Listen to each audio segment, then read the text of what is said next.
கிறிஸ்துக்குள் பிரியமானவர்களே, ஒரு கிறிஸ்துவனுக்கு மிக முக்கியமான 2 காரியம் மிக முக்கியமானது.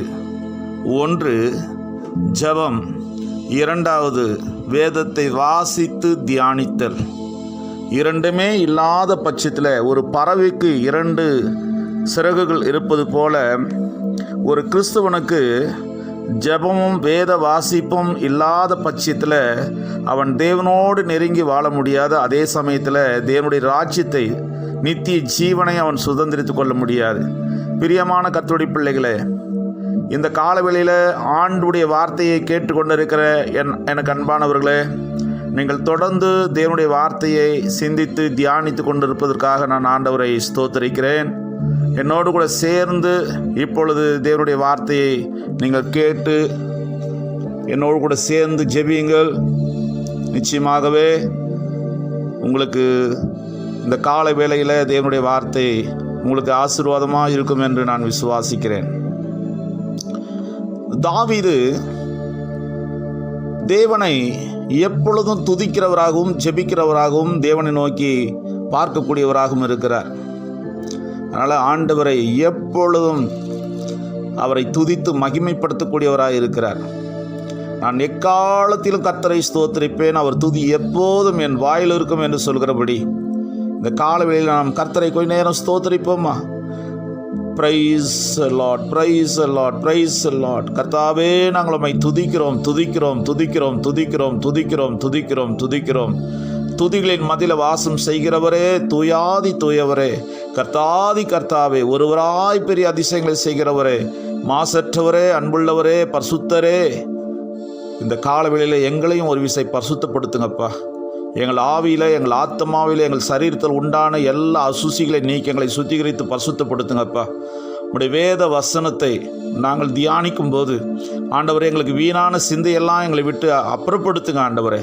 சங்கீதத்தில் நாங்கள் வாசிக்கும்போது வீண் சிந்தனைகளை நான் வெறுத்து உமது வேதத்தில் பிரியப்படுகிறேன் என்று சங்கீதம் 113 வசனத்தில் நாங்கள் வாசிக்கிறபடி, கர்த்தாவே, வீணான சிந்தையெல்லாம் நீர் எடுத்து போட்டு இந்த காலவேளையில் நாங்கள் உம்முடைய வார்த்தையை சிந்திக்க, தியானிக்க, பாடி மகிமைப்படுத்த, துதிக்க கர்த்தர் கிருபை பாராட்டுவீராக.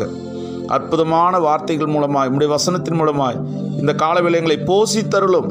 இரட்சகர் நாமத்தில் ஜெபிக்கிறோம் பிதாவே, ஆமென், ஆமென். 119 சங்கீதத்தை நாம் எடுத்துக்கொள்வோம். சங்கீதங்களின் புஸ்தகம் 119 சங்கீதம். அதில் 9வது வசனத்தை நான் வாசிக்கிறேன். வாலிபன் தன் வழி எதனால் சுத்தம் பண்ணுவான்? உமது வசனத்தின்படி தன்னை காத்து கொள்கிறதினாலே தானே. 11வது வசனத்தை வாசிக்கிறேன். நான் உமக்கு விரோதமாய் பாவம் செய்யாதபடிக்கு உமது வாக்கை என் இருதயத்திலே வைத்தேன். கிறிஸ்துக்குள் பிரியமானவர்களே, இந்த கர்த்தருடைய வசனத்தை வாலிப பிள்ளைகள், சிறு பிள்ளைகள் முதற்கொண்டு பெரியோர்கள் வரை கர்த்தருடைய வசனத்தை நம் இருதயத்தில் வைத்திருப்போமானால் நம்மை இந்த பாவம் அணுகாது, பாவம் கிட்ட சேராது. தேவனுடைய வார்த்தையை தியானித்து அந்த வசனத்தின்படி நடக்க தன்னை அர்ப்பணிக்க வேண்டும். 119 சங்கீதத்தில் முதல் வசனம் சொல்வது, வேதத்தின்படி நடக்கிற உத்தம மார்க்கத்தார் பாக்கியவான்கள் என்று சொல்லப்பட்டிருக்கிறது. எனக்கு அருமையானவர்களே, இந்த சங்கீதத்தில் 97 வசனத்தில் நான் வாசிக்கும்போது, உம்முடைய வசனத்தில் நான் எவ்வளவு பிரியமாயிருக்கிறேன், நாள் முழுவதும் அது என் தியானம் என்று சொல்கிறார். எனக்கு அருமையானவர்களே, இந்த வசனங்களை கேட்டுக்கொண்டிருக்கிற கர்த்தருடைய பிள்ளைகளே, 119 சங்கீதம் 92வது வசனம் சொல்கிறது, உம்முடைய வேதம் என் மனமகிழ்ச்சியாக இல்லாதிருந்தால் என் துக்கத்தில் நான் அழிந்து போயிருப்பேன் என்று இந்த சங்கீதக்காரன் சொல்கிறார். இன்றைக்கு நமக்கு துக்ககரமான சூழ்நிலை, துக்கத்தில் நாம் இருப்போமானால் நம்முடைய துக்கத்தை மாற்றக்கூடிய, தைரியத்தை கொடுக்கக்கூடிய, சந்தோஷத்தை கொடுக்கக்கூடிய தேவனுடைய வார்த்தை, தேவனுடைய வசனமாக இருக்கிறது. எனக்கு பிரியமானவர்களே, இங்கே 136வது வசனம் இப்படி சொல்லுகிறது, உமது வேதத்தை மனுஷர் காத்து நடவாதபடினால் என் கண்களிலிருந்து நீர்த்தாரையில் ஓடுகிறது என்று இந்த சங்கீதக்காரன் சொல்லுகிறார். பிரியமானவர்களே, கிறிஸ்தவர்கள் என்று சொல்லிக்கொண்டு வேதத்தை வாசிப்பது கிடையாது, ஜெபிப்பது கிடையாது, அனுதினம் தேவ சமூகத்தில் வருவது கிடையாது. இன்றைக்கு அநேக தேவனுடைய பிள்ளைகள் கர்த்தருக்கும் அவர்களுக்கும் எந்த விதமான தொடர்பில்லாமல் வாழ்ந்து கொண்டிருக்கிறார்கள். நீங்களும் நானும் அப்படி இல்லாதபடிக்கு அதிகாலையில் அவருடைய முகத்தை தேடுங்கள், அவரை தேடி அவருடைய பாதத்தில் வாருங்கள்.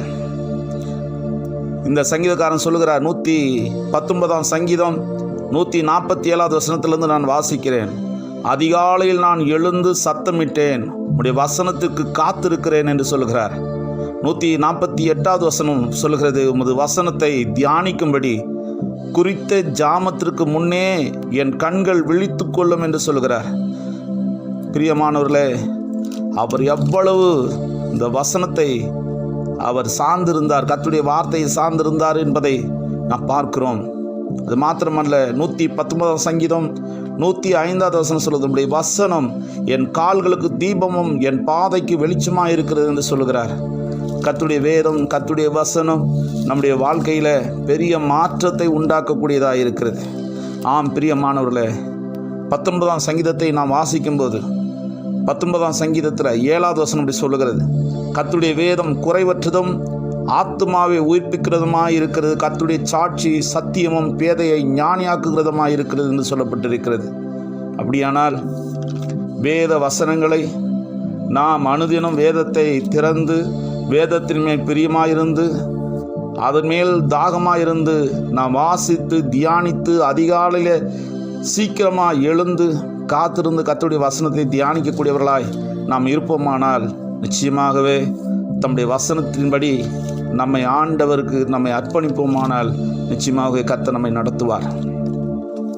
பிரியமானவர்களே, இந்த நாளில் 2 தீமோத்தேயு புஸ்தகத்தை நாம் வாசிக்கும்போது இந்த வேத வாக்கியம் வசனம் நமக்கு என்ன செய்கிறது என்பதை அப்போஸ்தலனாகிய பவுல் தீமோத்தேயுக்கு எழுதுகிறார். 3ஆம் அதிகாரம் 16-17 வசனங்களை வாசித்து பார்ப்பீர்கள் என்றால், வேத வாக்கியங்கள் எல்லாம் தேவ ஆவியினால் அருளப்பட்டிருக்கிறது.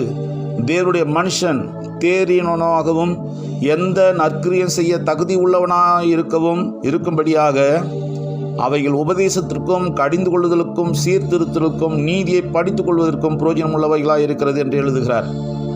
எனக்கு அருமையான கர்த்தருடைய பிள்ளைகளே, தேவனுடைய மனுஷன் தேறினவனாய் மாற வேண்டும், நற்கிரியை செய்ய தகுதி உள்ளவனாய் மாறும்படி இந்த கர்த்தருடைய வசனம், கர்த்தருடைய வார்த்தை, வேத வாக்கியம் உதவி செய்யக்கூடியதாக இருக்கிறது.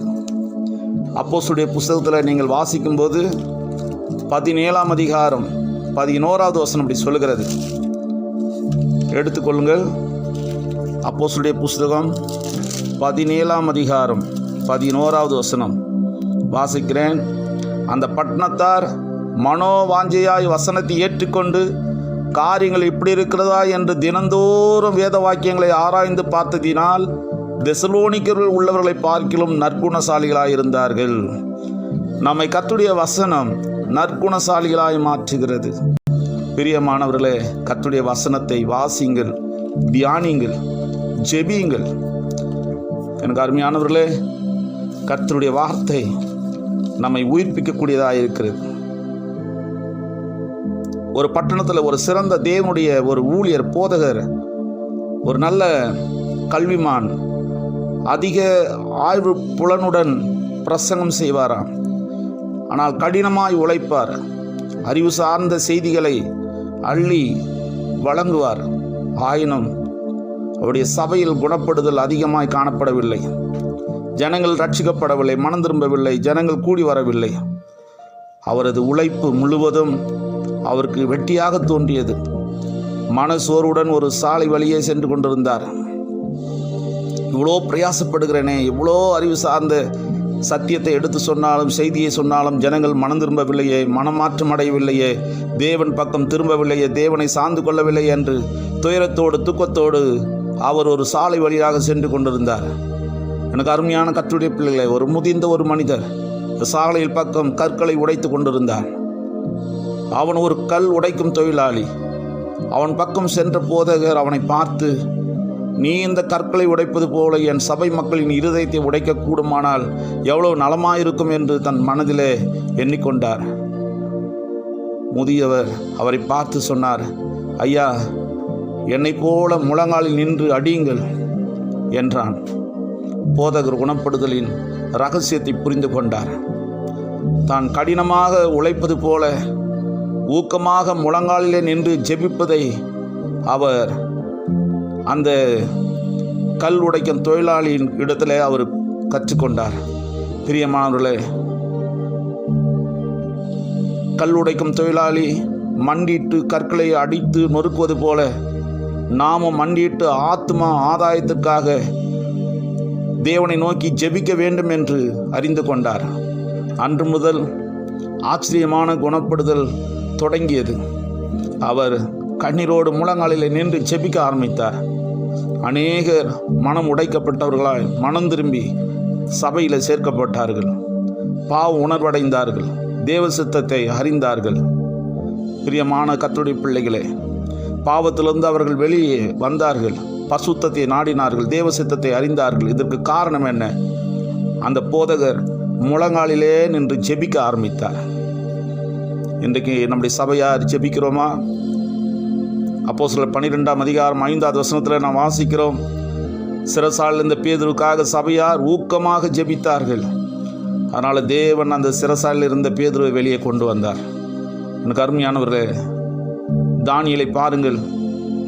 தானியேல் 6ஆம் அதிகாரம் 10வது வசனம் அப்படி சொல்கிறது, தானியேல் வென்றால் அந்த பத்திரத்திற்கு கையெழுத்து வைக்கப்பட்டது என்று அறிந்த போதிலும் தன் வீட்டுக்கு வீட்டுக்குள்ளே போய் தான் மேல் அறையிலே எருசலேமுக்கு நேராக பலகணிகள் திறந்திருக்க அங்கேதான் முன் செய்து வந்ததுபடியே தினம் 3 வேளையும் தன் தேவனுக்கு முன்பாக முழங்கால் படியிட்டு ஜெபம் பண்ணி ஸ்தோத்திரம் செலுத்தினான்.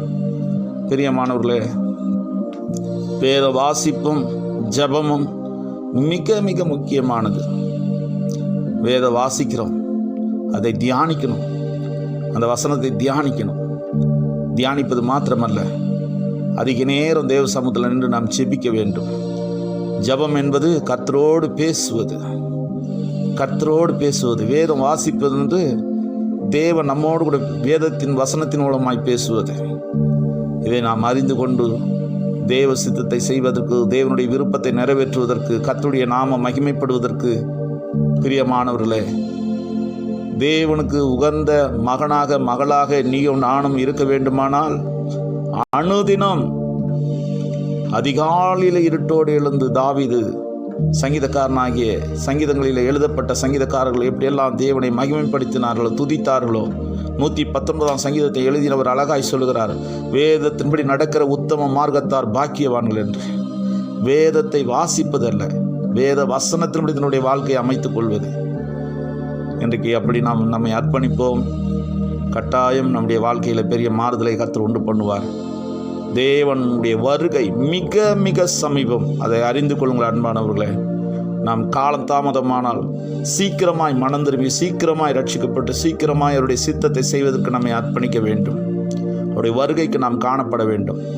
பசுத்தமாய் தேவனை சந்திப்பதற்கு பசுத்த வேதாகமத்தை வாசித்து தியானித்து ஜெபிக்கும் போது நிச்சயமாகவே அவருடைய வருகையில் காணப்படுவோம். நம் மற்றவர்களுக்கு ஒரு முன்மாதிரியான ஒரு ஜீவியம் செய்யும்படி வேத வசனம் நம்மை உயிர்ப்பிக்கக்கூடியதாக இருக்குது. வேத வசனம் நம்முடைய பிழையை சுட்டி காட்டக்கூடியதாக இருக்கிறது. வேத வசனம் நம்முடைய பாதைக்கு வெளிச்சம். பிரியமானவர்களே, அது தீபம் பாதைக்கு வெளிச்சமாக இருக்கிறது. கால்களுக்கு தீபம் பாதைக்கு வெளிச்சமாக இருக்கிறது. தாவீது சொல்லுகிறான், ஹல்லேலூயா, வேதத்தை பிரியமாயிருந்து இரவும் பகலும் வேதத்தில் தியானமாயிருக்கிற மனுஷன் பாக்கியவான். வேத வசனம் நற்குணசாலிகளாய் மாற்றுகிறது. நமக்குள்ளே இருக்கிற ஆண்டவருக்கு பிரியமில்லாத சுபாவத்தை நம்மளிருந்து மாற்றி போடுகிறது. எத்தனை பேர் விசுவாசிக்கிறீங்க? இந்த வசனத்தை நேசிக்கிறீங்க? நிச்சயமாக உங்களுடைய வாழ்க்கையில் பெரிய மாறுதலை கர்த்தர் உண்டு பண்ணுவார். ஜெபிப்போமா? வானத்துக்கும் பூமிக்கும் ஆண்டவராய் இருக்கிற பிதாவாகிய தேவனே, குமாரனாகிய இயேசுவே, பரிசுத்த ஆவியானவரே, உமக்கு கோடான கொடி நன்றி ராஜா. இந்த கால வேளையிலே நம்முடைய வசனத்தை நாங்கள் தியானித்தோம் ஆண்டவரே. முழங்காலிலே நின்று நாங்கள் உம்மோடு கூட பேசுவதற்கும், உம்மோடு கூட உறவு கொள்வதற்கும், ஆண்டவரே எங்கள் தேசத்திற்காய், தேச மக்களுக்காய் மன்றாடி ஜெபிப்பதற்கும் விசேஷமாய் கர்த்தாவே இந்த சங்கீதத்தில் எழுதப்பட்டு இருக்க அந்த சங்கீதக்காரர் சொல்லுகிறார், வேதத்தை மனிதர் காத்து நடவாதபடினால் என் கண்களில் நீர்த்தாரையில் ஓடுகிறது. ஆம் ஆண்டவரே, வேதத்தை வாசிக்காமல் ஜெபிக்காமல் இருக்கிறவர்களை பார்க்கும்போது நாங்கள் மனமுடைகிறோம் ஆண்டவரே. ஒவ்வொரு நாளும் அதிகாலையில் தேவனை தேடுகிறவர்களாய், ஜெபிக்கிறவர்களாய், வேதத்தை வாசித்து தியானிக்கக்கூடியவர்களாய் கர்த்தர் ஒவ்வொருவரையும் நீர் மாற்றுவீராக. சப்பா, கிறிஸ்துவன் என்று சொல்லிக்கொண்டு, கிறிஸ்துவை பின்பற்றுகிறேன் என்று சொல்லிக்கொண்டு, கிறிஸ்துவ அவர்களுக்கும் சம்பந்தம் இல்லாமல் வாழ்ந்து கொண்டிருக்கிற ஆண்டவரே, தேவ ஜனங்கள் மனம் திரும்ப வேண்டும் ஆண்டவரே. உடைய வருகை மிக சமயமாக இருக்கிறது ஆண்டவரே. தேவநாம மகிமைக்கென்று வாழ தங்களை அர்ப்பணிக்க கர்த்தாவே ஸ்தோத்திரம். பசுத்த வாழ்வை காண, பசுத்த சிந்தை அடைய, பசுத்த சுபாவத்தை காத்துக்கொள்ள கர்த்தாவே உதவி செய்யுங்கப்பா. இந்த காலவெளியில் இந்த ஜபத்தில் இருக்கிற தம்முடைய பிள்ளைகளுடைய காரியங்கள் எல்லாம் கர்த்தர் பொறுப்பெடுத்துக் கொள்ளுங்கப்பா. எப்பேற்பட்ட சூழ்நிலையிலும், எத்தனை சோதனைகள் உம்மை வந்து மோதினாலும் ஒன்றும் உம்மை வீழ செய்யவில்லை ஆண்டவரே. பாவம் செய்யாதிருக்கிற பரிசுத்தமான தேவனாய், முன்மாதிரியாய் வாழ்ந்தீர் ஆண்டவரே. அதே போல ஆண்டவர், எத்தனை சோதனைகள், எத்தனை உபத்திரவங்கள் வந்தாலும் நாங்கள் ஆண்டவரே பாவத்துக்கு அடிமைகள் அல்ல. உம்முடைய தேவனுக்கே நாங்கள் அடிமைகளாக இந்த காலவேளை ஒப்பு கொடுத்து ஆசை ஆண்டவரை வழி நடத்தும். நாங்கள் ஆண்டவரை உமக்கு அர்ப்பணிக்கிறோம், ஒப்பு கொடுக்கிறோம். கிருபையானது ஒவ்வொருவரையும் சூழ்ந்து கொள்ளட்டும் அப்பா. பாவத்துக்கு விலகி ஓடும் பசுத்த தேவனை அண்டிக்கொள்ளும் ஆண்டவரே. கிறிஸ்துவின் சிந்தையை தரித்து கொண்டு வாழ்வதற்கு கர்த்தர் உதவி செய்யும். கிறிஸ்துவை போல நாங்களும் மாறட்டும் அப்பா. கிறிஸ்துவை போல, உம்மை போல எங்களை மாற்றும். உம்மை போல நாங்கள் வாழ உதவி செய்யும். உம்மை போல ஜீவிக்க உதவி செய்யும். வேத வசனத்தின்படி நடக்க உதவி செய்யும். வேத வசனத்தின்படி ஆண்டவர் எங்கள் வாழ்க்கையை அமைத்துக் கொள்ள உதவி செய்யும். இப்படி செய்ய போகிற கிருபைகளுக்காய் ஸ்தோத்திரம், ஸ்தோத்திரம், ஸ்தோத்திரம், ஸ்தோத்திரம், ஸ்தோத்திரம். இயேசு கிறிஸ்துவின் நாமத்தில் ஜெபிக்கிறோம் பிதாவே.